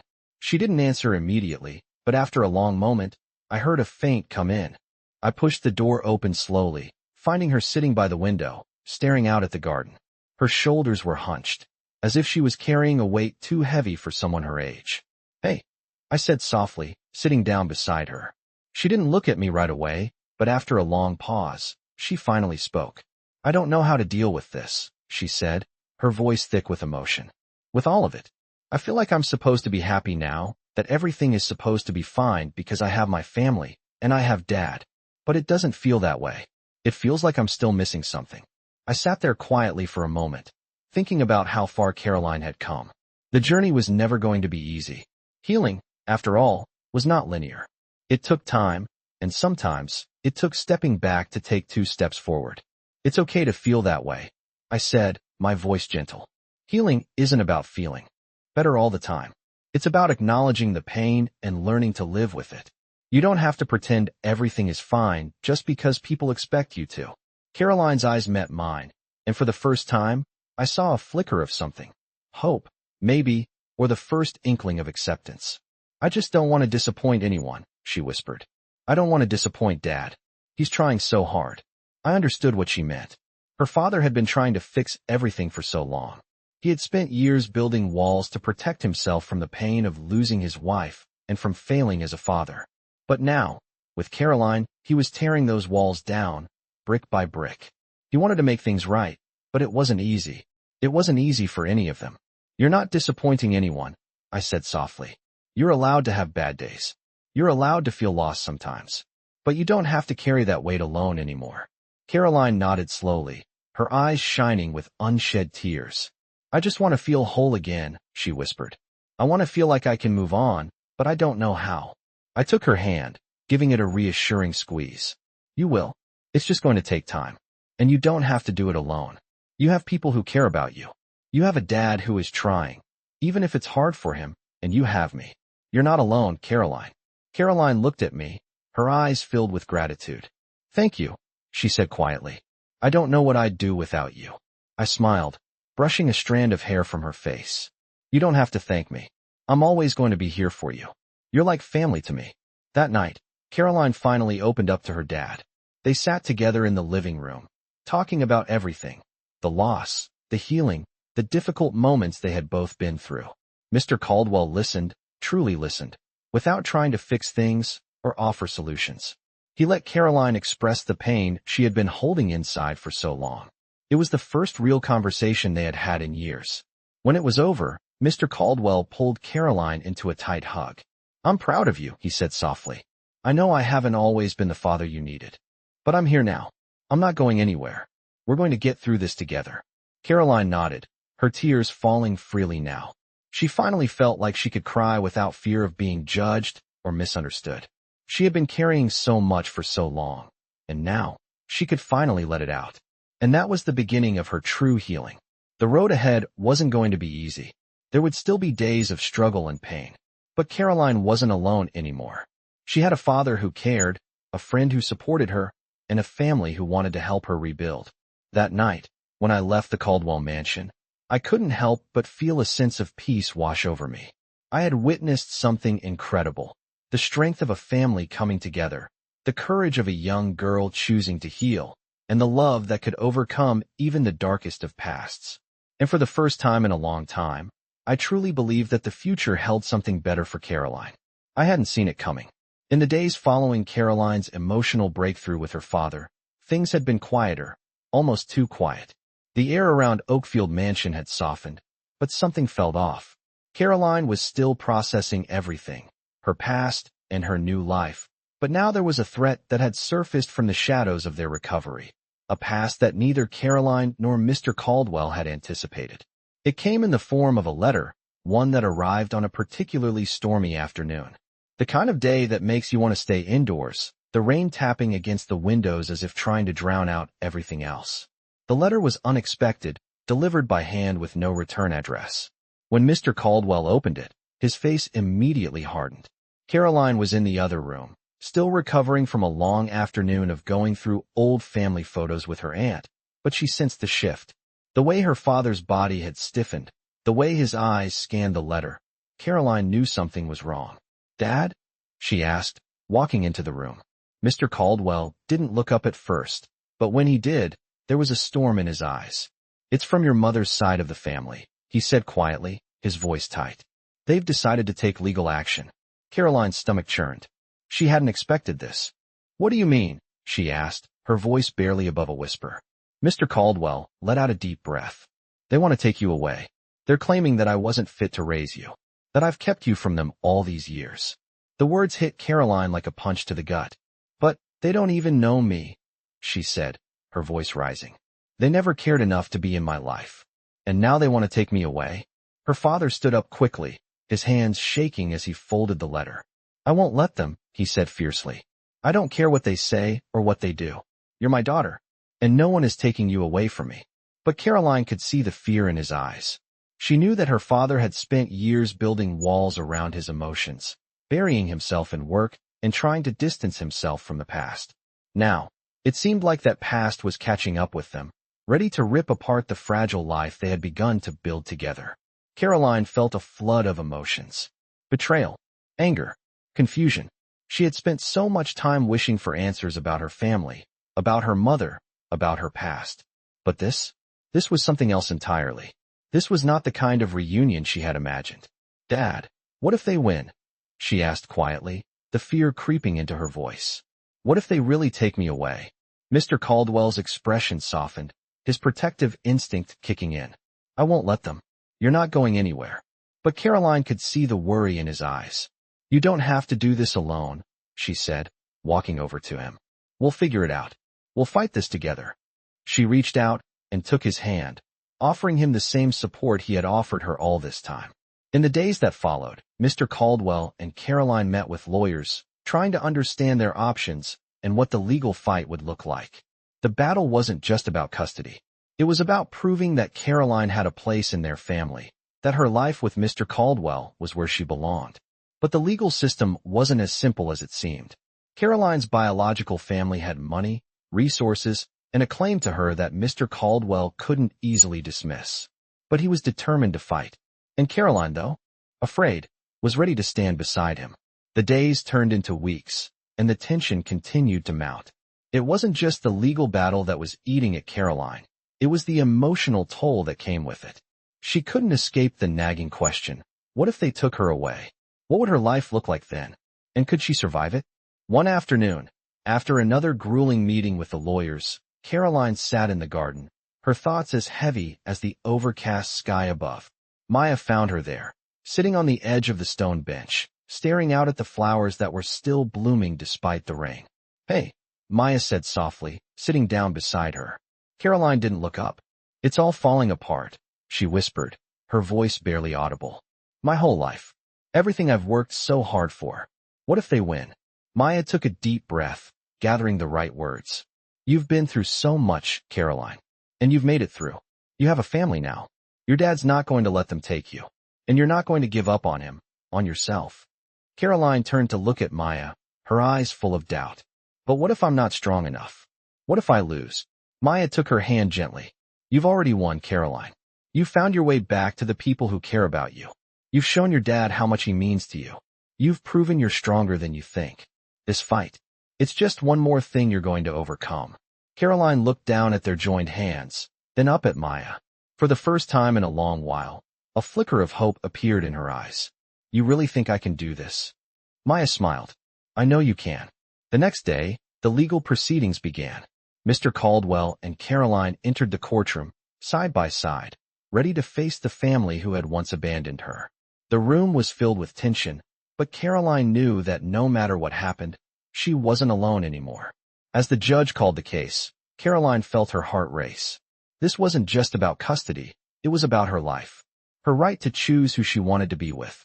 And she knew, deep down, where she belonged, with her father, and with the family she had finally found in herself. The legal battle had only just begun, but Caroline was ready. For the first time in a long time, she felt strong enough to fight back. And no matter what the outcome was, she knew she would never have to face it alone. I had no idea how much was at stake when the courtroom doors opened that morning. It felt like the weight of the world was pressing down on Caroline and her father. We had all prepared for this day, but nothing could truly prepare them for what they were about to face. The legal battle was real, and the tension in the air was palpable. The room was filled with lawyers, witnesses, and the looming presence of Caroline's extended family, who had come to fight for what they believed was their right. The Caldwell family had always lived in the shadows of power, wealth, and secrets. Now, everything was on the line. As we walked into the courtroom, Caroline held onto her father's arm, her body tense but determined. She had come a long way since that first, painful conversation about her family. The girl who had once been filled with doubt and uncertainty was now standing tall, ready to face whatever came her way. Mr. Caldwell, despite his previous anxieties, walked beside her with a quiet strength. His face was firm, his gaze unwavering. He had failed his daughter in the past, but now he was committed to doing whatever it took to make things right. Caroline, for the first time, felt like she was no longer just a bystander in her own life. She was an active participant, fighting for the family she had finally found. As they took their seats at the defendant's table, Caroline looked at the lawyer sitting beside them. He was a seasoned professional, calm and composed, but even his steady demeanor couldn't mask the high stakes of this case. The judge, an older woman with a sharp gaze, looked over the room with a quiet authority. We are here today to determine the custody of Caroline Caldwell, she said, her voice carrying across the room. Both parties will present their case, and I will render a decision based on the facts presented. Caroline's heart raced as she listened. She had never imagined her life would be under such intense scrutiny. She felt exposed, vulnerable, but she also felt something else, something stronger. She had a voice. Now, and she wasn't afraid to use it. The proceedings began with Caroline's biological family's lawyer presenting their case. The accusations were harsh. They claimed that Mr. Caldwell had kept Caroline away from them, that he was unfit to raise her, and that they had a right to provide her with the family connection she had been deprived of. The words stung, but Caroline held her ground, refusing to let their words break her. As the argument continued, Mr. Caldwell's lawyer made his case. He emphasized the bond between Caroline and her father, the stability they had created together, and how Caroline had flourished under his care. But the accusations against Mr. Caldwell were still there, lingering in the background, threatening to tear apart everything they had worked for. The room seemed to close in around Caroline as the opposing lawyer turned to her. He asked her questions that felt intrusive, designed to make her doubt her place in the family she had come to know. Do you believe Mr. Caldwell is the right person to raise you? He asked, his voice low, almost too soft. Caroline's heart pounded in her chest. She had answered that question 100 times in her head, but now, in front of everyone, it felt different. This was real. This was her life. She took a deep breath, looking directly at the lawyer, and then at her father. Yes, she said, her voice steady. I believe he's the right person. He's been there for me when no one else was. He's made mistakes, but he's trying. And that's all I need. The room fell silent. And for a moment, Caroline felt like the weight of the world had lifted from her shoulders. The lawyer didn't ask any more questions. Instead, he turned to the judge, his eyes cold. Mr. Caldwell squeezed Caroline's hand, offering her a silent reassurance. Caroline felt a rush of gratitude toward him. In that moment, she knew that no matter what happened, they had done everything they could. The rest of the day passed in a blur. Lawyers continued to present evidence. Witnesses gave their testimony, and the judge listened carefully, her eyes never leaving the documents in front of her. Caroline sat quietly, her mind racing with 1,000 thoughts, but through it all, she remained calm. She didn't know what the outcome would be, but for the first time in her life, she didn't feel powerless. She knew that her father had always done his best for her, and she knew that she had finally found the strength to stand up for herself, to protect the family she had built. As the court adjourned for the day, Caroline and Mr. Caldwell stood up together, walking out of the courtroom side by side. It wasn't over, but they had taken the first step. They had faced the past, confronted their fears, and now they were ready for whatever came next. Dad, Caroline said quietly, her voice full of emotion. I'm glad we did this. No matter what happens. Mr. Caldwell looked at her, his expression softening. So am I, sweetheart, he said, his voice filled with pride. We'll get through this. Together. As they walked out into the hall, I could see the strength in Caroline's eyes. She had done more than just face her past. She had taken control of her future.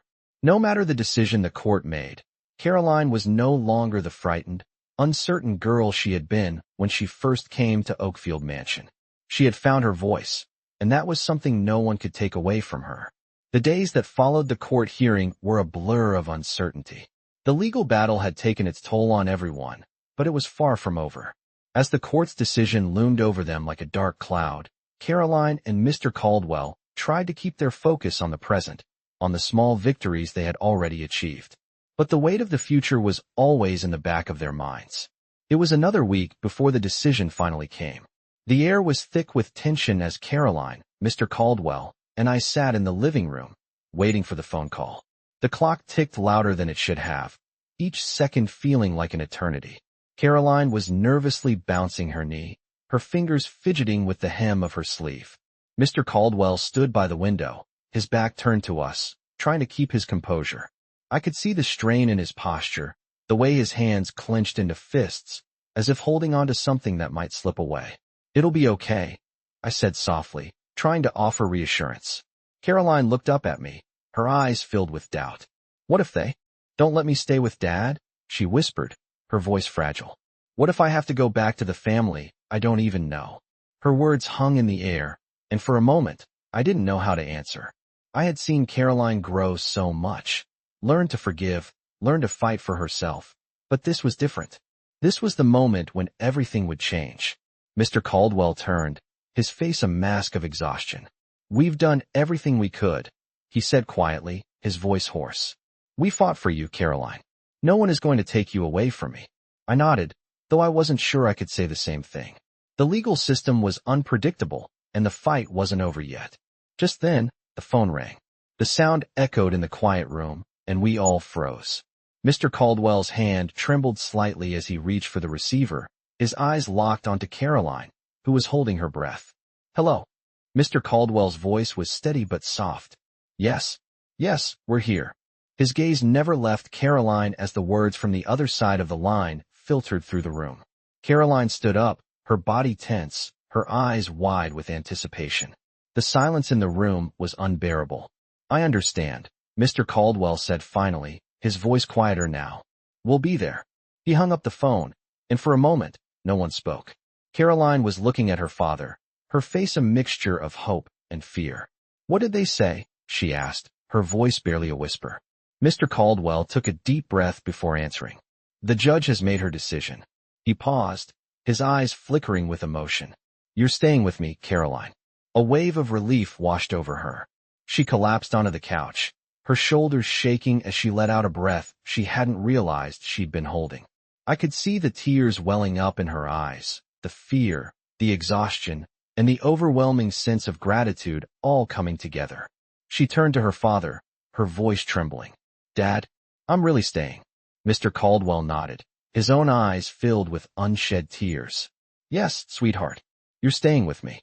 Caroline ran to him, her arms wrapping around him in a tight embrace. She buried her face in his chest, her body shaking with emotion. "Thank you," she whispered, her voice breaking. "Thank you for not giving up on me." Mr. Caldwell held her close, his voice thick with emotion. "I'll never give up on you, Caroline. You're my daughter. No one can take that away from us." I stood quietly by the door, watching the scene unfold. It was a moment of triumph, of relief, but also one of healing. Caroline had been through so much, and now, she had finally found her place. The battle was over, but the journey was far from done. As Caroline and Mr. Caldwell sat down together, their arms wrapped around each other, I knew that this was just the beginning. They still had so much to rebuild, so much to learn about each other, but the foundation had been laid. There was love, there was trust, and there was a future. It wasn't perfect, but it was real. It was theirs. Caroline looked up at her father, her eyes full of gratitude. "I don't know what I would have done without you, Dad," she said softly. "You saved me." Mr. Caldwell smiled gently, brushing a stray lock of hair from her face. "No, Caroline, you saved yourself. You've always had the strength. I'm just glad I got to be here for you when you needed me the most." Caroline smiled, a quiet tear slipping down her cheek. She had come a long way, but she was finally on the other side of the darkness. She had fought for herself, for her place in the world, and now she could finally breathe. Together, they were a family again. No matter what the future held, they would face it together. The road ahead would not always be easy, but now they knew how to navigate it, together, as a team. And for the first time in a long while, Caroline truly believed that things would be okay. She wasn't alone anymore. I could see the weight lifting off of Caroline's shoulders, but I knew better than to think it was over. The legal battle had been won, and she was officially staying with Mr. Caldwell. Yet, even as they both celebrated this hard-fought victory, there was still much work to be done. Healing wasn't a straight line. It had its ups and downs, and Caroline was still working through the lingering pain of the past.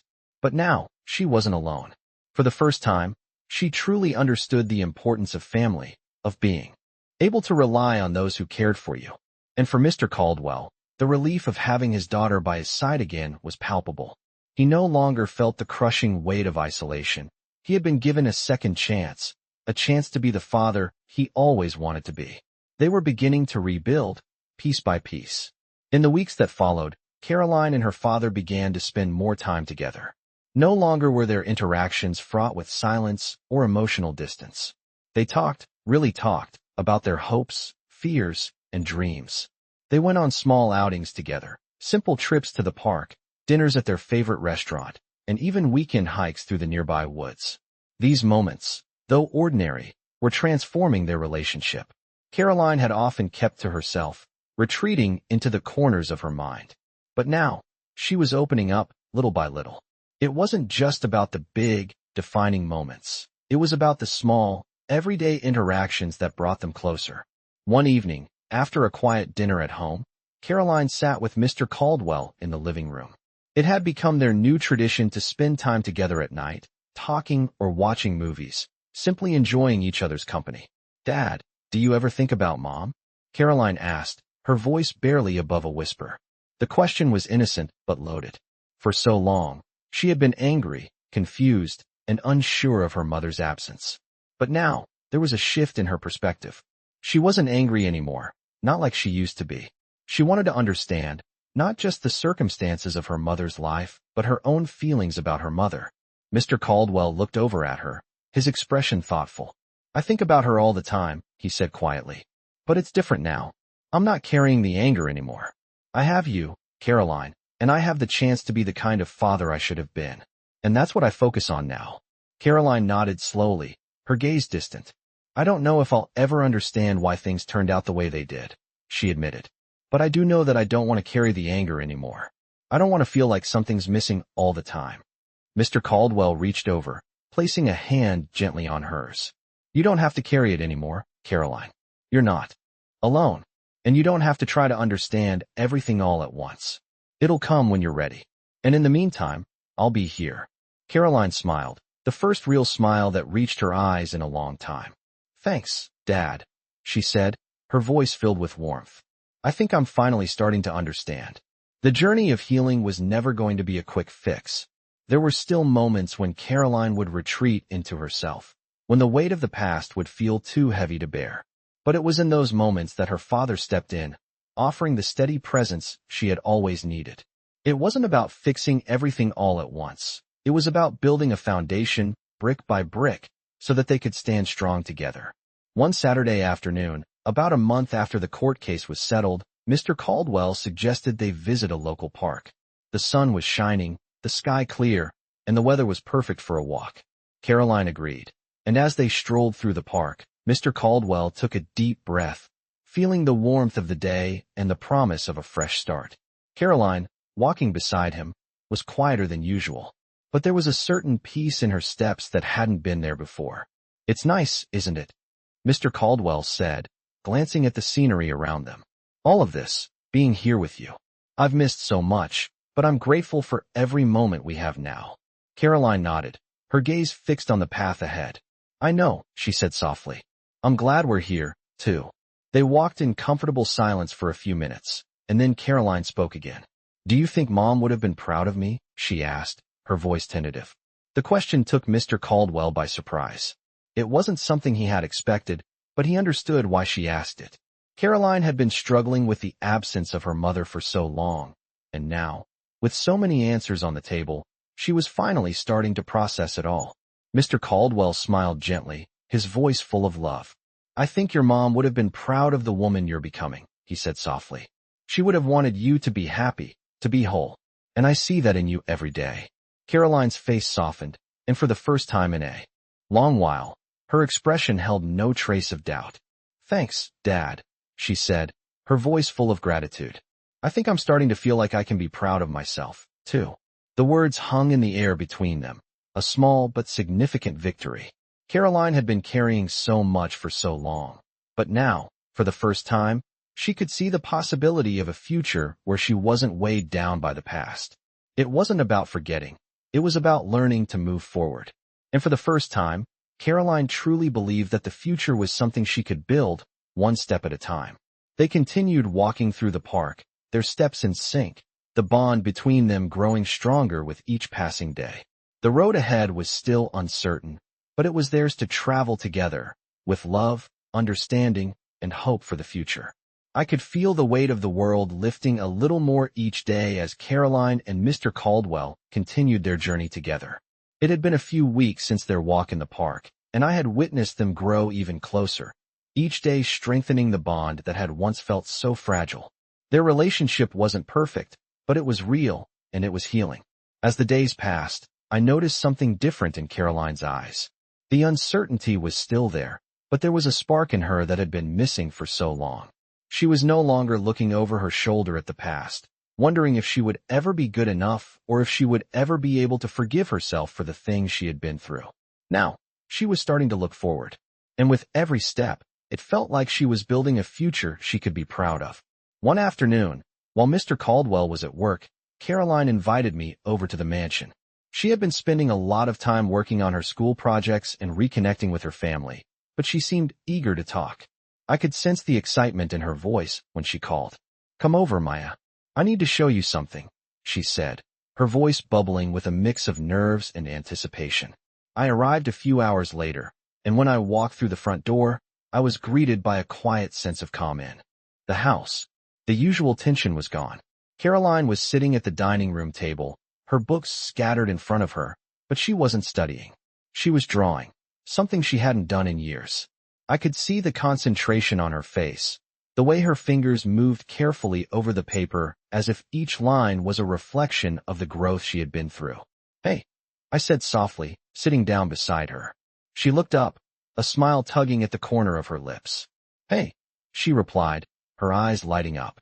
I've been drawing. I know it's silly, but it feels good. I peered over at the paper, and my heart swelled with pride. It wasn't just a drawing. It was a story, one that Caroline had been telling with her art.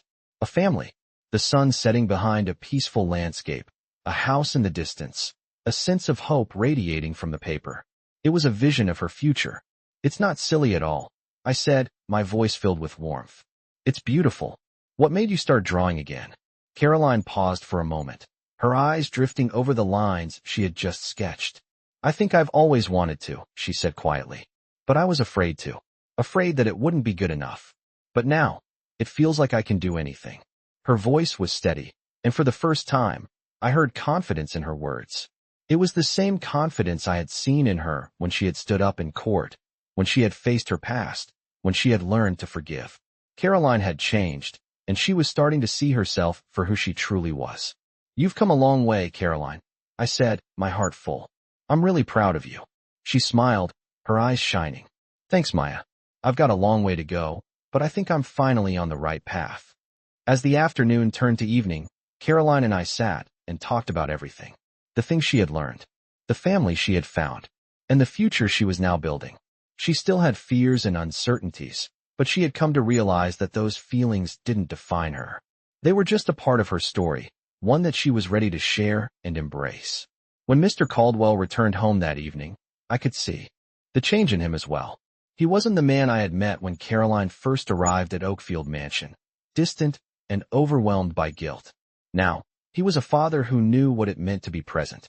He had learned how to listen, how to be vulnerable, and how to love his daughter unconditionally. The two of them were stronger than they had ever been, and it was a beautiful thing to witness. As the evening went on, Caroline stood up, her drawing in her hand. Dad, she said, walking over to him, I want you to see something. Mr. Caldwell looked up, a soft smile on his face. Caroline handed him the drawing, and he studied it for a moment, his eyes scanning every line and detail. This is beautiful, Caroline, he said, his voice filled with pride. You've got so much talent. Caroline shrugged, a humble smile on her face. I don't know. I'm just learning. But I think I want to keep doing it. Mr. Caldwell placed a hand on her shoulder, his expression warm. You should. It's a part of who you are, Caroline. Don't be afraid to let it out. Caroline's smile widened. I won't, she said softly. And in that moment, I knew that the future was no longer an uncertain road for Caroline. She had found her footing, and she had her father by her side. Together, they had learned that no matter what life threw at them, they would always have each other. The healing wasn't perfect, but it was real. And for the first time, Caroline had a sense of peace. She had a family, a future, and the courage to pursue it. That night, as I left Oakfield Mansion, I felt a sense of peace settle over me, too. The journey was far from over, but Caroline had found her place in the world. And no matter what came next, I knew she would be okay. I couldn't shake the feeling that life was finally beginning to settle down for Caroline and Mr. Caldwell. But as much as they had healed, there were still challenges ahead. The past few months had been a whirlwind, and now they had to face the future together, knowing that it wouldn't always be easy, but it was theirs to navigate. The morning after their quiet family dinner, Caroline came to me with a question. I could tell it was something she had been thinking about for days. She had a calm, yet uncertain look on her face, something I recognized all too well from the past. Maya, she said, her voice soft. I've been thinking a lot about my mom. I nodded, urging her to continue. I know I've come a long way, but there are still things I don't understand. Things I don't know about her, about the reason she left, why she kept so many things from me. Caroline paused, her fingers nervously twisting the hem of her sleeve. I want to know more, but I'm not sure if I'm ready to dig deeper. It's been a lot already, and I don't want to be overwhelmed again. I could see the inner conflict in her eyes. She had already uncovered so much, and now she was faced with the choice of learning even more about the woman who had been absent for so much of her life. It was a tough decision to make. I think you're ready, Caroline, I said quietly, giving her a reassuring smile. You've already shown so much strength, but you don't have to rush into anything. You can take your time and go at your own pace. It's not about uncovering every detail right now. It's about finding peace with what you already know, and when you're ready to learn more, you will. Caroline looked at me, her eyes filled with uncertainty. I guess I'm just scared, she admitted. What if I find out something I'm not ready to handle? What if it makes everything worse? I placed a hand on her shoulder, offering what little comfort I could. It's okay to be scared, I said. But you've come so far already. You've proven that you can handle the truth, even when it's difficult. And you don't have to do this alone. You've got your dad, and you've got me. We'll be here for you, no matter what. Caroline nodded slowly, taking a deep breath as if trying to gather the courage to move forward. Okay, she said, her voice steady. I think I'm ready. But I want to talk to Dad about it first. I need to know if he's okay with it. I nodded, knowing that was the right step. She couldn't do this without his support, and he had been her rock through everything. Later, that day, after a quiet afternoon spent together, Caroline finally brought it up with Mr. Caldwell. She didn't seem nervous, but I could tell by the way she held herself that this was a big step for her. Dad, she started, her voice gentle. I've been thinking about my mom. About everything we've learned and the things I still don't know. I want to know more about her, but I'm scared. Mr. Caldwell looked at her for a long moment, his expression softening. He knew how much this meant to Caroline, and he knew how important it was for her to find peace with her past. Caroline, he said quietly, you've already gone through so much. I don't want to push you into anything, but if you feel ready, then I'll support you. You don't have to do it alone, but if this is something you need to do, we'll take it slow. We'll go at your pace. Caroline looked at him, her heart heavy with emotion. Thank you, Dad, she said, her voice shaking slightly. I think I'm ready to know more. I want to understand why things happened the way they did. Mr. Caldwell reached out, pulling her into a warm hug. I'm proud of you, Caroline. I'll be here, no matter what. You're not alone in this. That night, after a quiet dinner and more heartfelt conversations, Caroline made her decision. She would start by looking through her mother's belongings again. She wasn't sure what she would find, but she knew it was time to face the things she had been avoiding. Mr. Caldwell agreed to help her. They would go through it together, piece by piece, as they had done with so many other things. The next day, they sat down together in the study. Caroline opened the old box that had once belonged to her mother.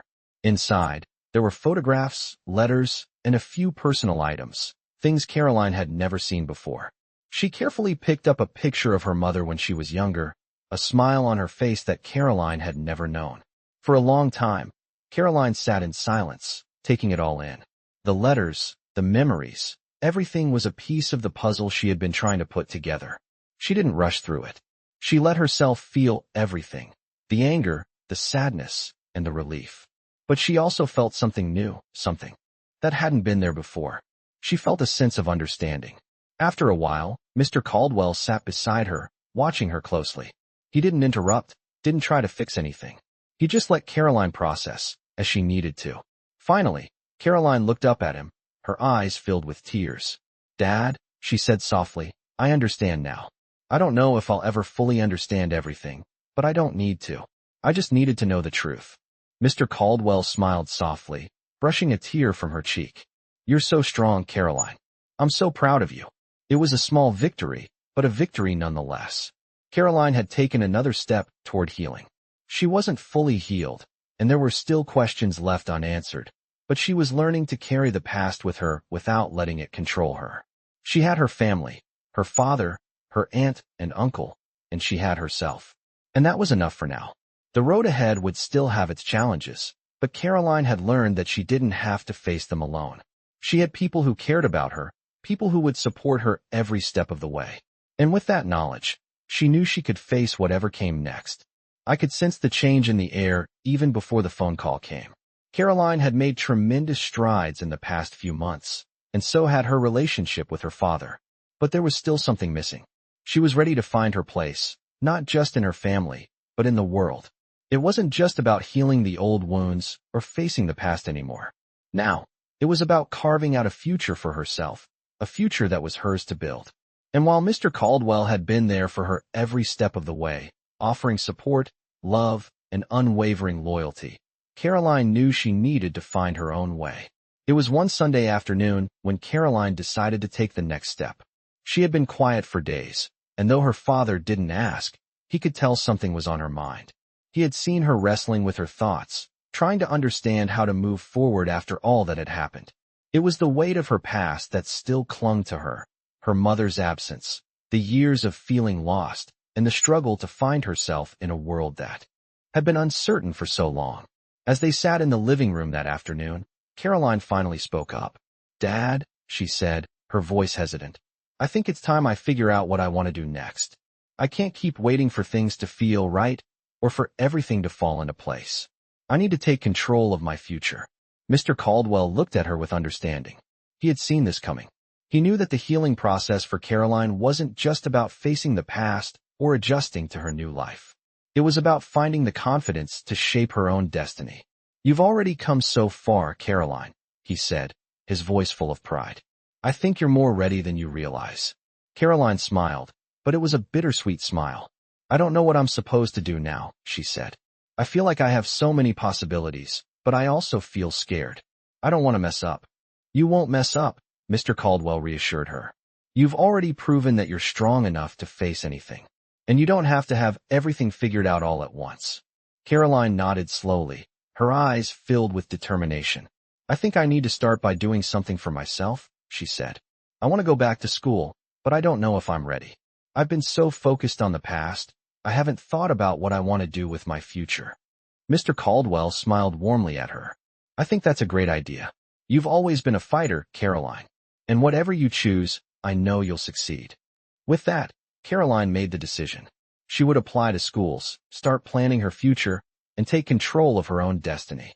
It wasn't going to be easy, and there were still days when the uncertainty crept in, but she knew that she had the strength to keep moving forward. That afternoon, she started researching colleges. She was interested in psychology, fascinated by the way people's minds worked, how experiences shaped their emotions and actions. She had always been a good listener, a problem solver. She had been through her own battles, and now, she wanted to help others find their way, just as she had. As the weeks passed, Caroline threw herself into her applications. She spent hours refining her personal statement, writing about her journey, her struggles, and the person she had become through it all. She wrote about the power of family, the importance of second chances, and how she had learned to trust herself again. She knew that the road ahead wouldn't be easy, but it was hers to take. She didn't need to know all the answers right away. She just needed to keep moving forward, one step at a time. When the acceptance letters started arriving, Caroline was both nervous and excited. She had worked so hard for this, but the fear of failure was still there, nagging at her. She had learned to face it, but it didn't make it go away. The day she received her first acceptance letter, she sat on the couch with Mr. Caldwell, her hands shaking as she opened the envelope. He sat beside her, waiting in silence. When she finally read the words out loud, she couldn't help but smile. "I got in," she said, her voice full of awe. "I'm in." Mr. Caldwell's face lit up with pride. "I knew you could do it," he said, his voice thick with emotion. Caroline looked at him, a tear slipping down her cheek. "Thank you, Dad," she whispered. "For everything. For not giving up on me." Mr. Caldwell pulled her into a tight embrace, his heart swelling with pride. "You did this, Caroline. You believed in yourself when no one else did. And I'll always be here to support you." Caroline smiled, the weight of the past lifting just a little more. She had done it. She had found her way, and she was ready for the next chapter. The future, once an unknown and daunting path, now seemed filled with possibilities. The fear wasn't gone, but it didn't control her anymore. She had a family that loved her, a father who would always be by her side, and the strength to build the life she had always dreamed of. For the first time in years, Caroline felt at peace. She was ready to step into the world, knowing that no matter what came next, she could face it. She had found her place, and for the first time in her life, she truly believed that anything was possible. The final chapter of Caroline's journey had not been written yet, but as the weeks passed, she felt a sense of peace that she had never known before. There were still moments when she'd feel the weight of the past tugging at her, and there were still questions that lingered in the back of her mind. But for the first time, she wasn't afraid to face them. She had built a foundation, a strong one, made of love, family, and self-acceptance. It had taken years for her to reach this point, but she had finally found herself. She was no longer the girl who had been afraid to ask questions, the girl who had felt abandoned, or the girl who had believed she wasn't worthy of love. Now, she was someone who was strong enough to face her fears and embrace her future. The acceptance letter from the college had been the first step. Caroline had been nervous about the transition, unsure of how she would fit into this new chapter of her life. But with every passing day, she became more excited about the possibilities that lay ahead. She was no longer living in the shadow of the past. She was starting to carve her own path. The day Caroline left for college was bittersweet. Mr. Caldwell drove her to campus, both of them silent for most of the ride. It wasn't that they didn't have anything to say. It was just that words seemed unnecessary. They had said so much to each other in the weeks leading up to this moment. They had shared their hopes, their fears, and their dreams. And now, as they approached the university, there was a quiet understanding between them. Caroline's heart was racing, a mixture of excitement and nerves. She had been looking forward to this moment for so long, but now that it was here, it felt overwhelming. She had always wondered what it would be like to stand on her own, to take the next step in life. And now, she was finally doing it. As they parked in front of the dorms, Caroline turned to her father, her voice soft. "Dad, I don't know what to expect. What if I don't fit in?" Mr. Caldwell looked at her with a soft smile, his eyes filled with pride. "You'll fit in because you're strong enough to be yourself. And if anyone tries to make you feel less than that, you remember who you are. You've already proven to me that you're capable of anything." Caroline smiled, her eyes bright with emotion. "Thanks, Dad," she whispered, her voice trembling slightly. "I don't know what I would have done without you." Mr. Caldwell reached over and pulled her into a hug. "You would have done just fine, Caroline. You've always been enough. And you'll always have a place here, with me, with your family." Caroline nodded, tears welling up in her eyes. "I love you, Dad." "I love you too," Mr. Caldwell replied, his voice thick with emotion. They held on to each other for a moment longer, both knowing that this moment was a significant one. It was a goodbye, but it wasn't the end. It was a new beginning for Caroline, a chapter of her life that she had worked so hard to get to. After a few more moments of silence, Caroline stepped out of the car and grabbed her bag. Mr. Caldwell got out as well, helping her with a few of her things. They walked together to the entrance of the dorm, and when they reached the door, Mr. Caldwell stopped. "I'm proud of you," he said, his voice full of warmth. "I always have been. You're ready for this. I know you are." Caroline looked at him, her heart full. "Thanks, Dad. I'm going to make you proud." "You already have," he said softly, his voice full of love. "Now go make your own path. I'll be here, cheering you on." Caroline smiled one last time, a confident smile that was a reflection of how far she had come. She walked into the dormitory, the door closing behind her with a soft click. And as Mr. Caldwell stood there, watching her go, he knew that everything had led to this moment. His daughter was finally stepping into the world on her own. She was ready. The road ahead would still have its challenges, but Caroline had the strength to face them. She was no longer defined by her past, but by the person she had chosen to become. For the first time in years, Mr. Caldwell felt a sense of peace. He had done his part. He had given Caroline the love and support she needed to find herself, and now, it was her turn to find her way. And no matter where her journey took her, he would always be there for her. As he got back into the car and drove away, he couldn't help but smile. Caroline had come a long way, and he knew that this was just the beginning. The future was bright, and it was hers to shape. And that thought, that simple truth, filled him with pride and hope for everything that lay ahead.